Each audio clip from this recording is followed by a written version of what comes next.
Qu'est-ce qui s'échange, qu'est-ce qui se dit à ce moment-là entre celui qui est encore président de la République et celui qui est appelé à lui succéder ? Alors vous avez 2 ou 3 séries d'échanges qui se produisent à ce moment-là. D'abord, évidemment, et ça a été beaucoup dramatisé, la question des codes nucléaires, qui a donné lieu à une théâtralité spécifique. Bon, aujourd'hui, Patrice Duhamel l'évoquait à travers ce petit médaillon qui passerait de main en main.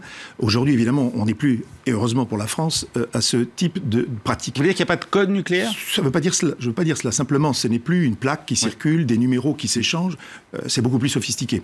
Le deuxième point, c'est évidemment... Et on ne rentre pas dans le détail. Et on rentre pas dans le détail. C'est du secret défense. Mais c'est important parce que ça participe des mystères sacrés de l'État. C'est-à-dire ça donne à voir une espèce d'intimité close sur elle-même, d'échanges extrêmement importants entre des personnalités qui, je le rappelle, doivent passer du statut pour Emmanuel Macron de président élu à président en exercice. Et pour le prédécesseur, évidemment, quitter ses fonctions dans quelques minutes. Donc c'est un point tout à fait essentiel.